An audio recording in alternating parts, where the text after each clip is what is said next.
Olá, sejam muito bem-vindos ao canal DeFi e Moeda Mundial, primeiro canal no YouTube dedicado ao estudo da moeda mundial em sua conexão com as finanças descentralizadas. Passamos aí por uma transformação, nosso canal iniciou falando apenas sobre DeFi, finanças descentralizadas, isso em 2020. E agora passamos para o próximo nível, né? Teve algumas modificações aí. E esse vídeo faz parte dessas modificações. Esse vídeo ele é um vídeo resposta ao artigo que foi publicado por um professor de macroeconomia da Universidade do Rio de Janeiro, Universidade Federal do Rio de Janeiro, professor Daniel Negreiros, professor de macroeconomia e economia, setor público da UFRJ. O artigo que ele publicou tem o seguinte título: Como acabar com o Bitcoin e outras criptocoisas sem dar um tiro. Bem, o resumo do artigo basicamente é que por que não usar o mesmo princípio do swap cambial contra os criptoativos? Um banco central poderia oferecer um derivativo que pagasse ao investidor em moeda nacional exatamente a variação do preço do Bitcoin ou outro criptoativo, acrescida de um pequeno prêmio, ou seja, você não precisa comprar Bitcoin para lucrar com a alta do Bitcoin. Por que que vamos começar pelo começo. Por que que eu resolvi gravar um vídeo resposta? Inicialmente, sendo bem honesto com vocês, a impressão que eu tive quando eu li o artigo foi assim um pouco como que um professor de macroeconomia escreve um artigo como esse. Mas aí vai você saber refletir, né, estar aberto ao diálogo. Eu comecei a refletir um pouco e eu comecei a pensar sobre algumas coisas que eu quero conversar com vocês. Uma questão importante, já deixar de plano. Manifestamente, o professor Daniel Negreiros não conhece, efetivamente, não estudou o Bitcoin com base nos seus documentos técnicos, né? E aí uma série de documentos disponíveis. O que ele traz aqui, e por isso que eu achei importante falar sobre esse artigo, é, em grande parte, uma crítica sobre uma visão distorcida que parte da comunidade dos bitcoiners, né, possuem sobre o Bitcoin. Porque infelizmente hoje essa discussão sobre Bitcoin virou uma panaceia. Você tem uma mistura de Bitcoin com o movimento Red Pill, sabe, umas loucuras assim, absurdas. Só que isso dá ibope, né? Então isso acaba sendo divulgado, é o que efetivamente hoje está sendo compartilhado em eventos no setor cripto. Também uma abordagem focada apenas na venda de produtos. Hoje os eventos cripto basicamente são eventos para vender produtos. Não se tem mais uma discussão aprofundada sobre questões, por exemplo, tecnológicas, conforme acontecia lá no início, né, quando nós começamos. Isso obviamente está relacionado ao interesse dos bancos, né? Então assim não vem ao caso. Então é importante nós termos aí canais ainda abertos, como o canal aqui DeFi e Moeda Mundial, para discutir as coisas como elas são, do ponto de vista científico, efetivamente. Bem, eu quero analisar cada um dos pontos aqui trazidos, né, pelo professor, mas eu não posso deixar antes de trazer alguns pressupostos aí epistemológicos que são importantes, tá, para nós entendermos aqui. E algumas pressuposições também, que você pode até discordar. Bem, qual que é a primeira questão de suma importância? Entender que o Bitcoin, para você entender o Bitcoin, você precisa ter a interdisciplinaridade. O Bitcoin ele é podemos até falar mais sobre isso, mas ele é um sistema de pagamentos, né? Já adiantando, inicialmente, um sistema de pagamentos que ele foi construído a partir de pesquisas baseadas no direito, especificamente algo chamado de análise econômica do direito. Obviamente, tecnologia, especificamente as questões relacionadas à parte de diminuição, uso da tecnologia para diminuir custos de transação no comércio eletrônico. E, obviamente, também a parte de economia, que envolve discussões aí sobre, por exemplo, política monetária. Mas, grosso modo, você precisa entender questões importantes sobre ciência da computação, questões importantes sobre o direito e questões importantes sobre economia. Quando você não tem algum desses três pilares, você não entende. E essa é a grande razão aí porque se fala muito do Bitcoin o Bitcoin foi criado lá em 2008, mas ainda assim as pessoas não entendem efetivamente, né, como que funciona. Então, o objetivo desse vídeo é esse também, tá? Trazer para vocês a visão aí mais próxima da realidade. Outra questão importante aqui. Eu acho que é importante discutir esse artigo, como eu disse, porque foi escrito por um professor de macroeconomia e certamente ele representa a ideia que muitos professores, talvez a totalidade, 99,9% dos professores de economia hoje possuem sobre o Bitcoin. Então, por isso é importante. Mas também é importante falar sobre esse artigo, porque ele também traz aqui concepções equivocadas da própria comunidade dos Bitcoiners. Por isso que esse vídeo até vai se chamar algo como uma resposta, aí, um vídeo sobre Bitcoin para professores de economia e Bitcoiners, certo? E por que essas incompreensões ocorrem, conforme nós vamos ver? Pela falta de conhecimento interdisciplinar. Se você não sabe questões importantes relacionadas ao direito, questões importantes relacionadas à economia e questões importantes relacionadas à parte da ciência da computação, que está relacionada com a infraestrutura tecnológica de sistemas de pagamentos globais, questões estruturais, mas que têm reflexos, obviamente, econômicos, não tem como entender, certo?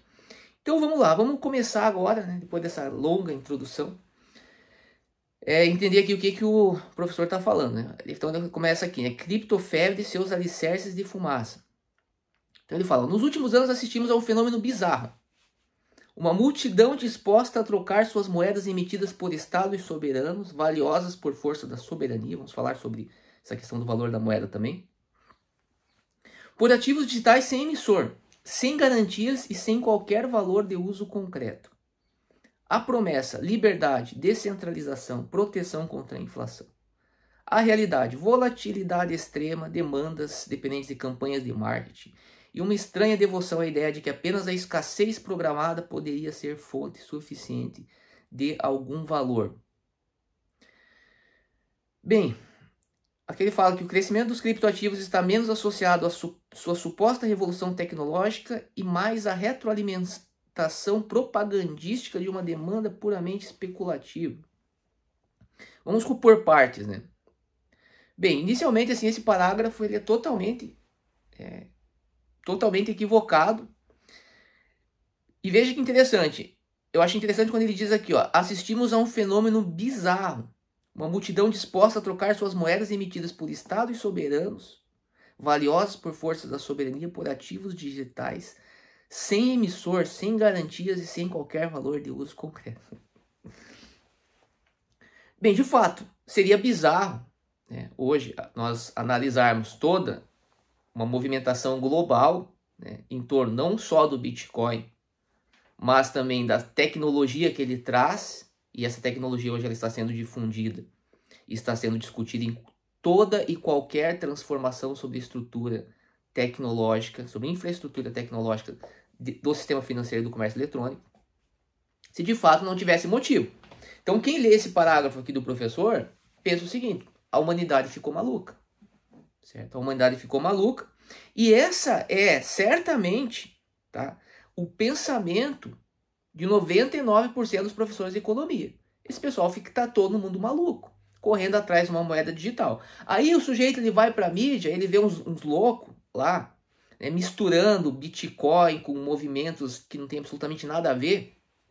Ele pensa, ele conclui que ele estava certo, que realmente, né, é coisa de maluco, é coisa de, né, uma comunidade aí desorientada. Tá? Então é isso que eu quero atacar aqui nesse ponto. Será que é isso mesmo? Né? Não. Tá? E para a gente entender isso, a gente precisa entender uma série de questões. Tá?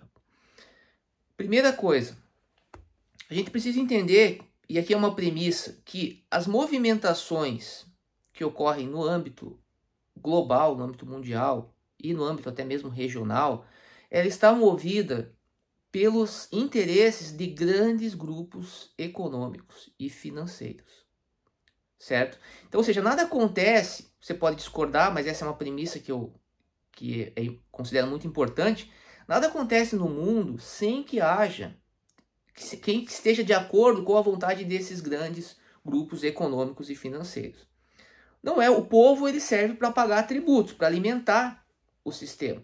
Mas as políticas estatais, elas não são baseadas na vontade popular, elas são baseadas na vontade daqueles que pagam, que financiam as campanhas políticas. Então o povo basicamente é uma massa de manobra. Essa é uma posição realista, mas é a posição que eu entendo que é a correta para você analisar. Ou seja, eu analiso as questões com base nessa visão de que quem efetivamente determina as políticas, tanto no âmbito regional quanto no âmbito global, são grandes grupos econômicos. Tá? Há uma série de indícios que a gente pode, talvez até discutir aqui, que vai reforçar isso. Tá? Mas, por exemplo, só para não quero fugir muito do tema, mas, por exemplo, a Drex. Tá? Dá uma pesquisada na Drex e vai ver onde que o Banco Central está bebendo. Ele está bebendo em discussões que acontecem no Fórum Econômico Mundial. Talvez você nunca tenha ouvido falar de Drex, tá? É a tokenização da moeda, ou seja, a moeda que vai utilizar tecnologias que começaram com o Bitcoin. Tá? E isso por quê? Porque é um movimento que começa o quê? Lá no Fórum Econômico Mundial. A partir do quê? A partir de uma revolução que começou com quem? Começou com o Bitcoin. Então você precisa ter essa percepção e precisa realmente ter acesso aos fatos. Você precisa estar estudando isso. A gente pesquisa isso desde... Meu primeiro artigo publicado sobre esse fenômeno foi em 2011, na revista da Procuradoria-Geral do Banco Central. Tá? 2011. Então, senão realmente não tem como você avançar. Então, e qual que é o grande problema hoje? Quando a gente olha para o comércio e para a economia do ponto de vista dos grandes interesses econômicos. Primeiro, é você não ter um sistema de pagamentos que seja global e interoperável. O sonho do comércio eletrônico é você ter um sistema de pagamentos global, interoperável e que funcione de forma independente dos estados nacionais. Eu não quero dizer que esses grandes grupos econômicos, que eles não usem o Estado, certo, para poder fazer valer os seus interesses. Sim, o Estado hoje ele é um meio utilizado pelos grandes grupos econômicos para fazer valer os seus interesses. Mas, na medida que esses grupos percebem que o Estado é dispensável em determinados pontos, o Estado vai o quê? Vai perdendo a sua soberania. E esse é um fenômeno que a sociologia, desde Habermas, já tem analisado. A erosão da soberania dos Estados. Então é fundamental contextualizar esse cenário com esses fenômenos mais profundos. E como eu falei, a ideia é o quê? Então você construir um sistema global de pagamentos, independente dos estados. E é exatamente isso que o Bitcoin oferece. Não só oferece, ele mostrou ser possível você constituir um sistema de pagamento de caráter transnacional, certo? Veja, por exemplo, quais são as principais hoje empresas que dominam o mundo. São empresas de caráter aí. São as multinacionais, conforme nós falamos. Essas multinacionais realizam planejamentos tributários internacionais que muitos acham vergonhosos. Por quê? Porque elas conseguem praticamente pagar absolutamente nada de tributos no final das contas. E você acha que o mundo obedece ao interesse de quem? Certo? Por que até hoje não acabaram com os paraísos fiscais? Os paraísos fiscais são problemas para os estados nacionais. Acaba com eles. Por que não acabaram até hoje? Você acha que os estados nacionais, os grandes potências, não têm força para acabar com as offshores, por exemplo, com o modelo offshore ou com os paraísos fiscais de forma geral? Óbvio que tem poder. Mas não acabam por quê? Porque faz parte de interesses econômicos. Grandes multinacionais que você usa hoje, por exemplo, como o Google, o café que você toma da Starbucks, essas grandes multinacionais utilizam essas estruturas. E elas estão sempre em busca de novas estruturas, de modo a quê? A ampliar o seu lucro. E o Bitcoin ele traz uma dessas estruturas, a gente vai explorar isso um pouco mais à frente. Então, primeira coisa, Bitcoin é um sistema de pagamentos, não é um ativo financeiro.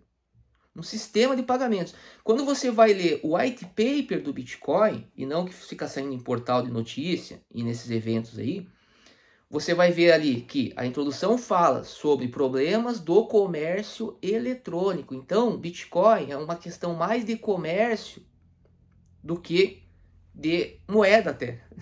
Talvez seja um pouco forte, mas O fundamento está no comércio.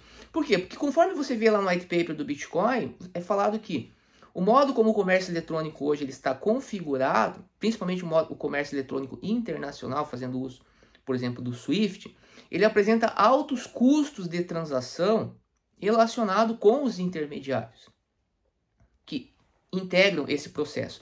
Isso é muito bem explicado ali, não só no white paper do Bitcoin, mas também pelo Nick Szabo, que para mim é o Satoshi Nakamoto, ou se não, o Satoshi Nakamoto plagiou ele. Isso se deve ao fato das transações nesse comércio tradicional serem reversíveis. E aqui entra a análise econômica do direito, que talvez você nunca tenha ouvido falar. Existe uma corrente forte no direito que entende que grandes problemas do capitalismo está relacionado com o fenômeno da revisão contratual. No direito nós falamos lá rebus sic stantibus e pacta sunt servanda. Então a análise econômica do direito ela é o quê? Ela é contrária a essa ideia do chamado da cláusula rebus sic stantibus.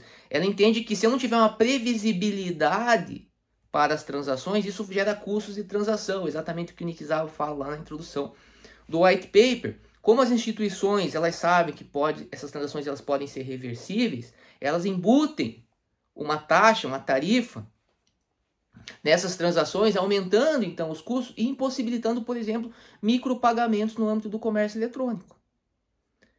A ideia de micropagamentos no comércio eletrônico é fundamental para você entender o Bitcoin. Você já viu isso em algum lugar? Já viu isso sendo discutido em algum evento? Eu, quando participava desses eventos aí de blockchain, eu falava sobre esses temas. Trazia, inclusive, teve um que discutia exatamente essa questão do micropagamento. Hoje você não se discute mais. Acabou. E aí isso faz com que as pessoas passem a entender que o Bitcoin é pirâmide, com toda razão, porque elas não conhecem os fundamentos. Então, veja, o Bitcoin se propõe como sistema de pagamentos a resolver o problema da impossibilidade ou da falta de utilidade, né, de incentivos, melhor dizendo, para micropagamentos no comércio eletrônico. Por quê? Porque a ideia sempre é qual? Criar um comércio eletrônico global. É sobre isso que se trata o Bitcoin, um sistema de pagamentos. A criptomoeda Bitcoin, que no white paper é definida como uma cadeia de assinaturas digitais, ela é o meio para fazer a liquidação dos pagamentos. E obviamente que ela passa a ter valor na medida que esse sistema de pagamentos mostra-se capaz de solucionar problemas relativos ao comércio eletrônico. Talvez você possa dizer, mas o Bitcoin ele não resolveu ainda os problemas. Ele pode não ter resolvido, mas ele apresentou as bases para isso. Ok? É o primeiro sistema que apresentou as bases. É a única tecnologia que existe até hoje que permite que você consiga realizar uma transação sem conhecer a outra parte, onde você tem uma infraestrutura que funciona de maneira automatizada. Tá? Nós podemos depois, não sei se vai dar tempo desse vídeo, mostrar como isso hoje já está operando no âmbito, como essa tecnologia foi estendida no âmbito das finanças descentralizadas e como isso passou a ameaçar os bancos, que aí começaram o quê? Pressionar o Banco Central para criar a Drex, para que eles possam integrar as finanças descentralizadas. Ah, Fernando, você está tirando isso da tua cabeça? Não, dá uma perguntada lá para o coordenador do projeto da Drex, de onde que ele tirou a ideia de fazer a Drex. Tem vídeo aqui. Inspiração, finanças descentralizadas que acontecem em rede pública. Ah, mas a Drex é uma rede permissionada. Está atrasado. É permissionada, é híbrida. Permissionada, mas com possibilidade de abrir para a rede pública, porque tudo acontece na pública. É na pública que estão as finanças descentralizadas. É na pública que hoje nós temos protocolos substituindo bancários, que funcionam de forma automatizada, movimentando já quase 3 trilhões de dólares. Mais do que o PIB do Brasil. É sobre isso que se trata o Bitcoin. Então não é nada bizarro, existe uma explicação e nós já conseguimos avançar aqui que o Bitcoin, concebido como sistema de pagamentos, ele traz essa possibilidade. Pela primeira vez hoje eu posso falar o seguinte, antigamente eu falava isso, escrevi até inclusive em artigos, dessa necessidade de você criar um comércio eletrônico global, regido por uma moeda global que não fosse emitida por nenhum Estado. Então já vamos avançar sobre esse ponto. Só que quando eu escrevi isso, era uma utopia, porque nós não tínhamos ainda nenhum sistema de pagamentos que pudesse. Como que eu vou resolver uma série de problemas hoje de infraestrutura que o Swift, por exemplo, não resolve, que não tem interoperabilidade. Aí o Bitcoin chega e mostra que é possível. O que há de bizarro nisso, né? Você tem uma tecnologia, um sistema que pela primeira vez mostrou ser possível realizar um sonho da humanidade, que é construir um comércio global único. E se você for analisar grandes pensadores, como John Stuart Mill, por exemplo, você vai ver, segundo ele, o caminho para o melhor sistema econômico é você ter uma única moeda. E o Bitcoin é o começo disso. Mas vamos por partes. Bem, então aqui, em síntese, não é nada bizarro, tá? O que está acontecendo. Não, existem explicações do ponto de vista econômico, tecnológico, sociológico, filosófico. Para o Bitcoin estar valendo isso. Não é simplesmente uma mera especulação sobre um ativo financeiro. Vem um outro ponto aqui interessante. Acho que agora entrando aqui na parte mais relacionada à parte de moeda, né, política monetária, etc., que eu acho que é de extrema importância. Valor, escassez e função do Estado. Ao contrário do que se apregou nos pódios libertários, valor econômico não é uma função da escassez isolada. Bem, se tem algum pódio libertário defendendo, tá, que o valor econômico é função da escassez, realmente aí eu tenho que concordar com o autor aqui, que esse pessoal tá maluco. Tem que internar. Porque obviamente que, conforme inclusive ele diz aqui, né? E aqui a gente tem aquela tática que a gente fala do espantalho, né? Embora eu sei que de fato na comunidade de Bitcoin existem pessoas que acham que o valor do Bitcoin está relacionado à escassez. Né? Não faz sentido. A escassez isolada, obviamente, que ela não tem valor, por si só não traz valor nenhum. E aqui o que ele diz, veja. Objetos escassos podem ser até mesmo negativamente valiosos se produzirem danos ao invés de ganhos materiais, motivo pelo qual pagamos para nos livrar de coisas insalubres, por mais raras que sejam. Porque o dinheiro fiduciário tem valor. Daí ele começa a entrar, vamos entrar nessa parte do valor do dinheiro fiduciário. Bem, obviamente que o valor da criptomoeda Bitcoin não está baseado na escassez. Nenhum valor, qualquer economista ou pessoa que tem um mínimo fundamento, conhecimento em economia, sabe que valor não está relacionado com a escassez, ao menos não de forma como é que se diz, de forma única, né? De forma exaustiva, né? Vamos dizer assim. Por quê?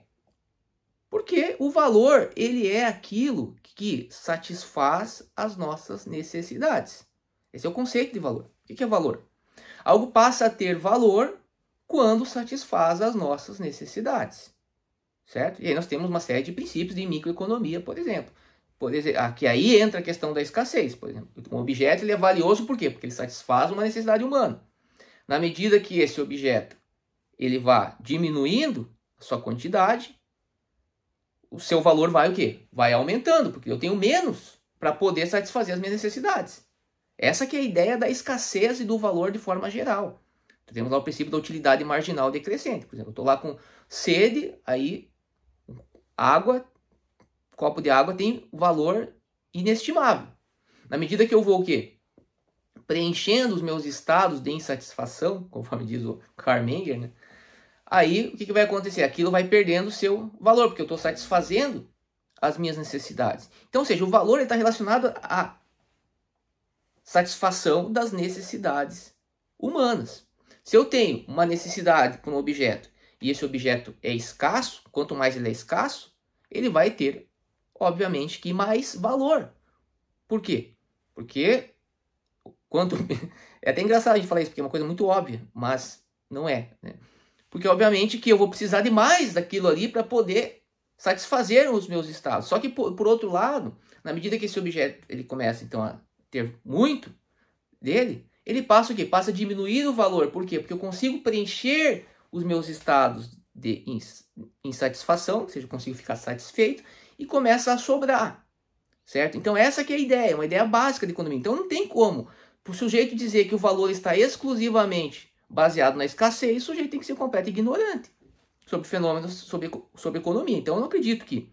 Quer dizer, eu até acredito que na comunidade Bitcoin possa ter pessoas falando isso. Então, não faz qualquer sentido.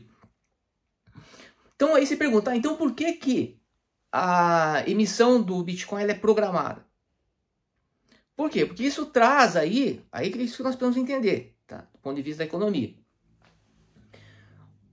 Entramos na questão da função da moeda. O que é a moeda, efetivamente? A moeda é um meio de coordenação social.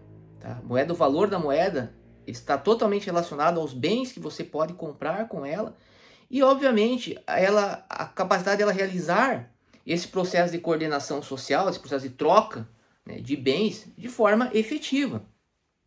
Isso explica toda a evolução da moeda desde o escambo, a substituição de um ativo por outro, até nós chegarmos hoje à abstração que nós temos, por exemplo, no âmbito da moeda escritural, simples registros digitais, certo? De créditos concedidos pelas instituições privadas aos cidadãos. Ou seja, hoje nós estamos aí quase, porque temos agora o Bitcoin, mas no limiar aí da abstração completa. Então todo o valor da moeda ele sempre está relacionado à capacidade que ela tem de promover essa troca de bens, produtos e serviços.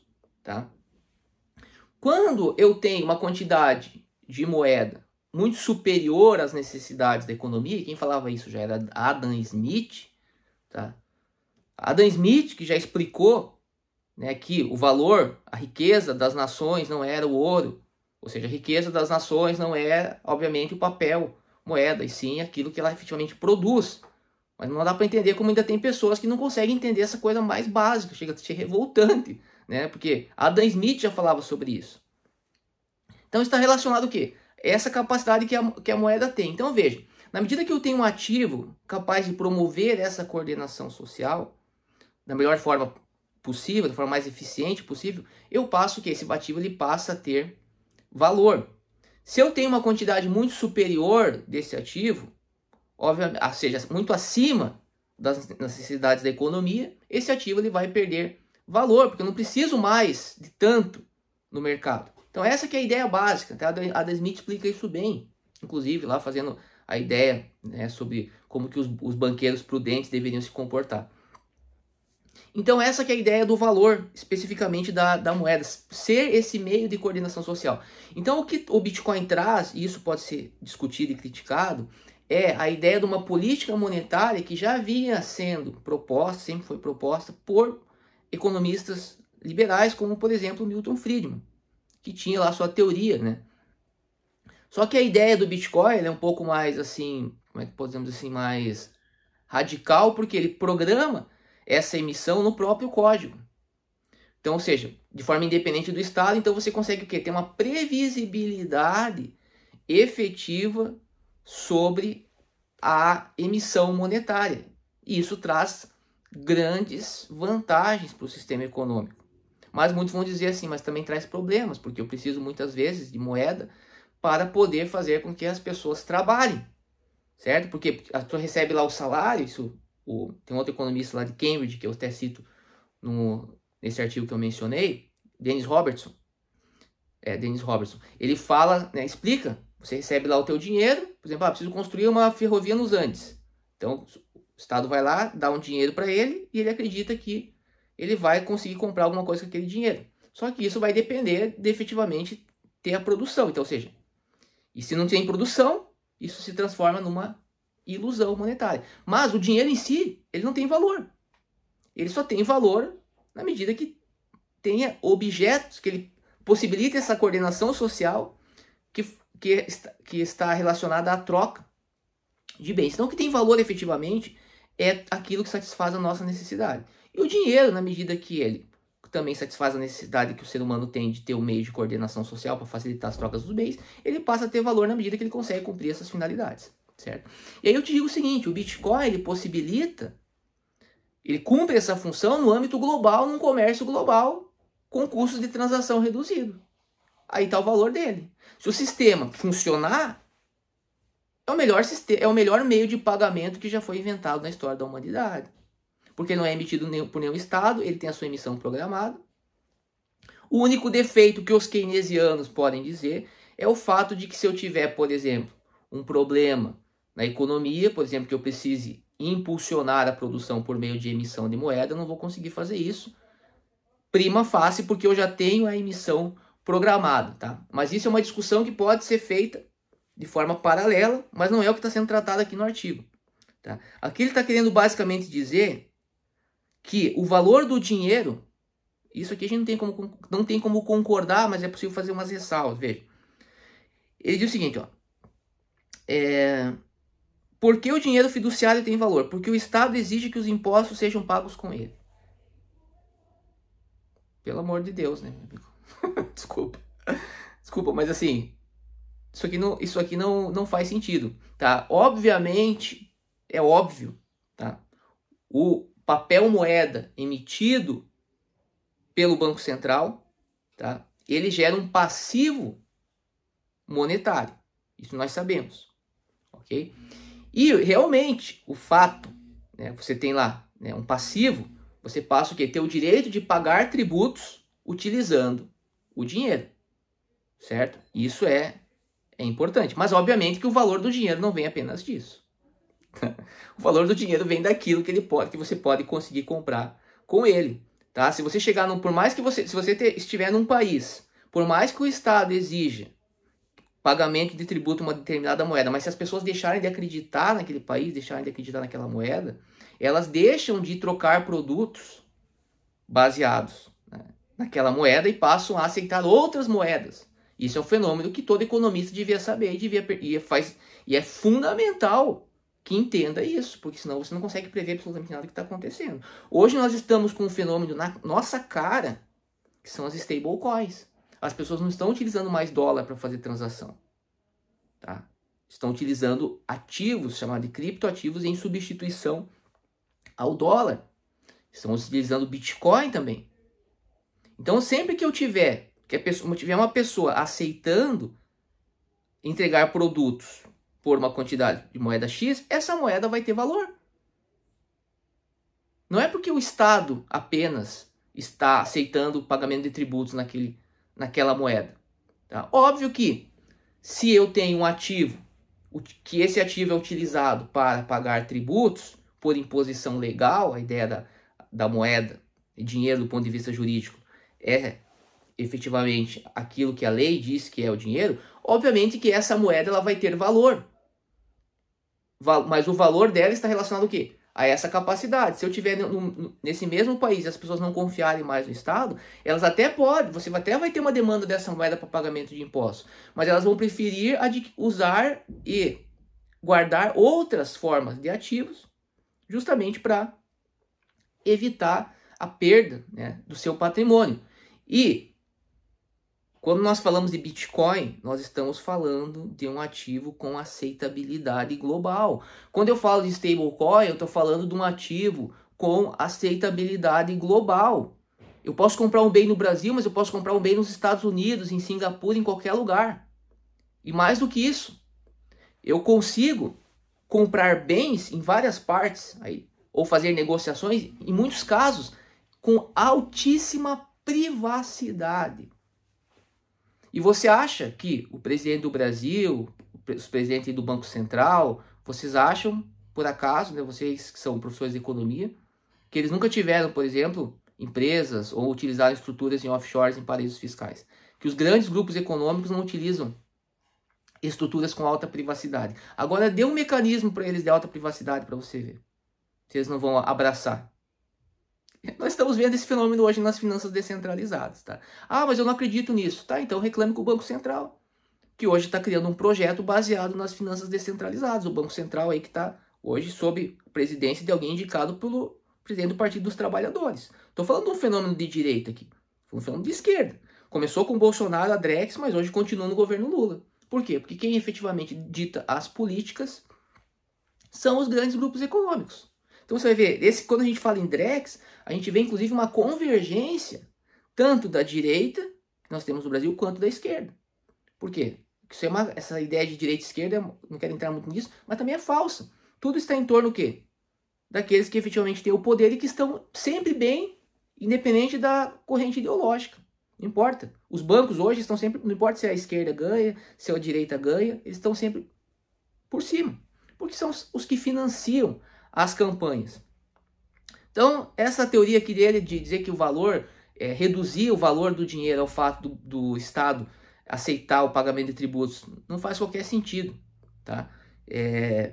o valor, isso é uma, vamos dizer assim, isso é um condicionante, não condicionante, né? Isso é um fator que contribui, sim, para o valor do dinheiro, mas eu não posso reduzir o dinheiro a isso, porque eu não posso esquecer que o que dá valor é algo que satisfaz a minha necessidade, e que o dinheiro, ele é apenas um meio para eu adquirir esses bens.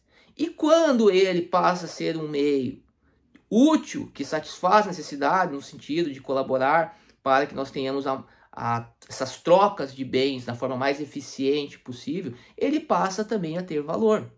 E o Bitcoin, se ele conseguir, se esse sistema de pagamentos começa a ser realmente for utilizado, e já está sendo, ele passa a ter valor tanto quanto esse sistema esteja sendo utilizado. Hoje não é o sistema predominante. Então isso é o que explica essa volatilidade no preço, tá? Porque nós temos o quê? Nós temos uma proposta aí existindo, tá? Uma proposta que ninguém sabe se vai vingar ou não. O Bitcoin em si, mas o que não se pode negar é essa tecnologia que foi trazida e que hoje não está apenas no âmbito do Bitcoin, mas está entrando em todos os mecanismos da sociedade. Vai dar uma olhada no projeto dos BRICS e vai ver a tecnologia que eles estão utilizando. Ah, mas a blockchain existiu antes do Bitcoin. Não importa se existiu antes do Bitcoin. O que adianta ter existido se não resolveu problema nenhum? A questão é que o Bitcoin ele juntou todos os elementos para uma solução que o poder econômico estava esperando.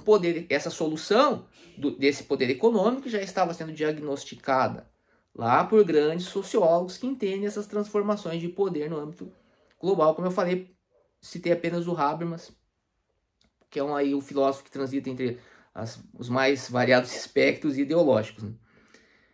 Bem, então, eu acho que seria basicamente isso aqui, que são os ataques, né, que ele faz aqui contra o Bitcoin. Eu acredito que nesse vídeo, foi um vídeo longo, mas eu consegui trazer para vocês aqui a visão sobre o que de fato é o Bitcoin. Falamos aqui sobre valores, falamos sobre vários pontos, tá? Eu acho que não ficou nada para ser atacado aqui, tá? Bem, é que ele fala daí sobre a arma secreta, né, que seria os swaps cambiais. Essa ideia de você criar um ativo artificial para simular um outro ativo, isso é uma ideia básica, né, no âmbito das finanças, uma série de produtos aí que utilizam essa lógica. Mas, obviamente, que isso não tem o condão de atacar a demanda pelo ativo. Porque, vejam, quando eu tenho um ativo como um swap cambial, um derivativo, né, que seja, eu não tenho efetivamente o ativo, né? Eu estou o quê? Eu estou dependendo da confiança em alguma instituição financeira que emite esse ativo. Mas o Bitcoin, a ideia dele é justamente você eliminar a confiança. E eliminar a confiança de modo a você ter um patrimônio e também de você ter privacidade sobre esse patrimônio.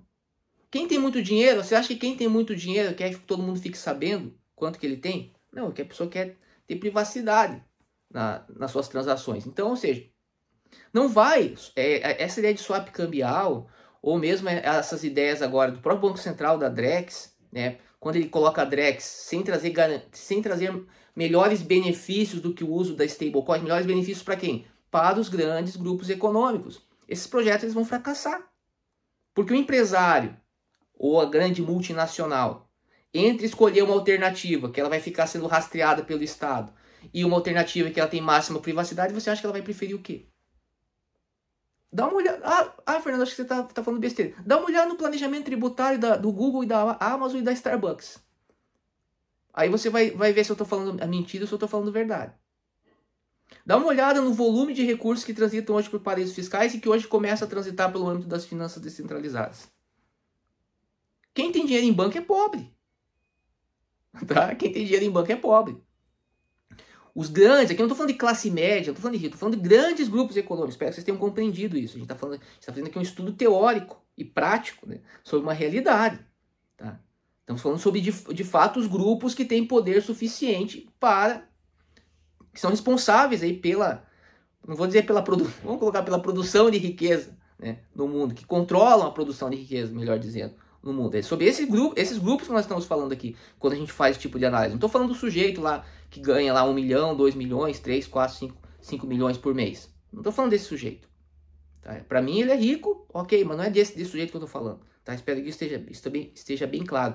Então é justamente esse grande capital que hoje está indo para o Bitcoin, que está utilizando stablecoins, está utilizando protocolos de finanças descentralizadas, é que os bancos, né, temem perder. E veja, para finalizar aqui esse vídeo,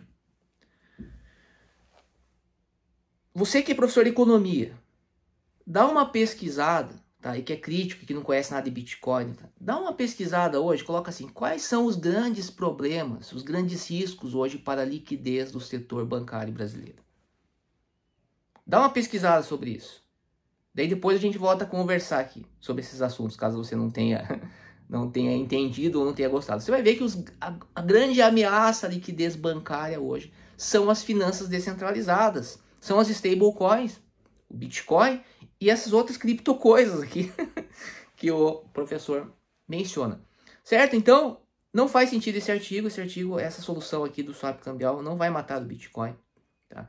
Para você matar o Bitcoin, você teria que matar os interesses, talvez, né? Os interesses não só dos grandes grupos econômicos, mas a própria lógica, que é a busca por um comércio eletrônico global e interoperável, que traz como consequência o quê? Diminuição de custos de transação. Quais são os grandes problemas do comércio internacional hoje? Não são os custos de transação? Como que você elimina os custos de transação? Por meio da criação do comércio eletrônico global. Se eu consigo fazer o que os protocolos de finanças descentralizadas fazem, por exemplo, protocolos como Compound Finance, onde eu consigo, por meio de alguns códigos, substituir o trabalho que é feito por bancários,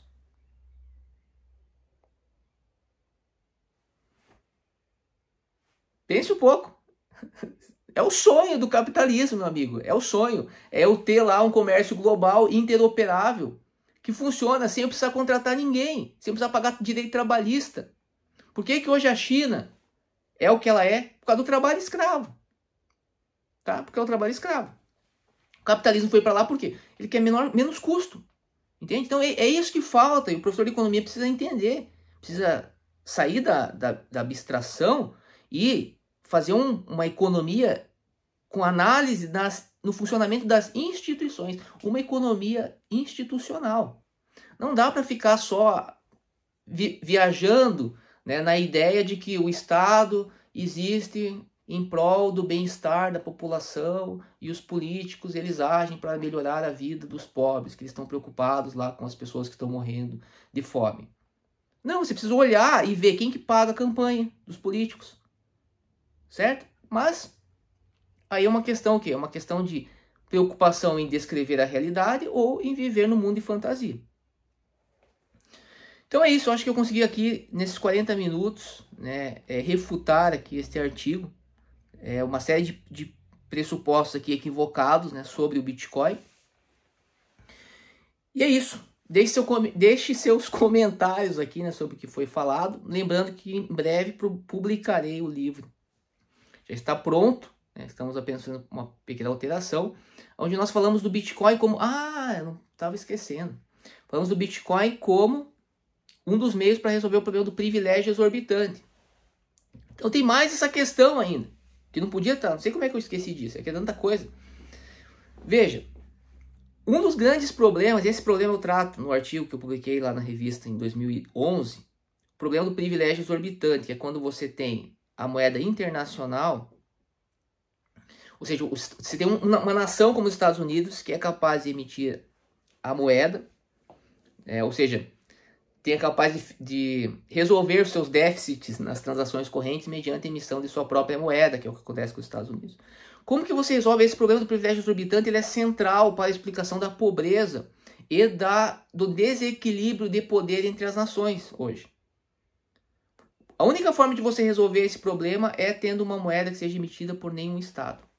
Keynes chegou a propor isso, só que ele falava do Banco Central Global, ele propôs o Bancor, certo? Mas aí teria um problema, que você teria que ter um Banco Central Global, e aí você teria um jogo de interesses, etc. No caso do Bitcoin, você tem isso sendo feito por uma estrutura e já tudo codificado. Então, ou seja, o Bitcoin hoje é o único ativo com potencial para resolver o problema do privilégio exorbitante. Isso explica hoje grande parte da sua demanda como moeda de reserva. Percebe? Então, esse problema do privilégio exorbitante é fundamental hoje para o estudo da economia monetária internacional. Se você não conhece, nunca ouviu falar desse problema, então você não estudou economia monetária internacional ainda. Tá? Por quê? Esse problema é central, certo? Você tem que estudar lá no início de Bretton Woods as propostas dos Estados Unidos, de um lado, e a proposta da Inglaterra pelo Keynes, de outro. Venceu dos Estados Unidos. Daí tivemos lá o Nixon, abandonou o sistema lá, né, de paridade do dólar com o ouro. Passamos a ter um sistema totalmente hoje, né, sem lastro, né, em um ativo específico como o ouro. Então, ou seja, a partir daí, os Estados Unidos começam a emitir moeda, começa a preocupar os demais países, começa a ter uma discussão sobre como resolver esse problema. O único ativo hoje que apresenta uma solução é o Bitcoin.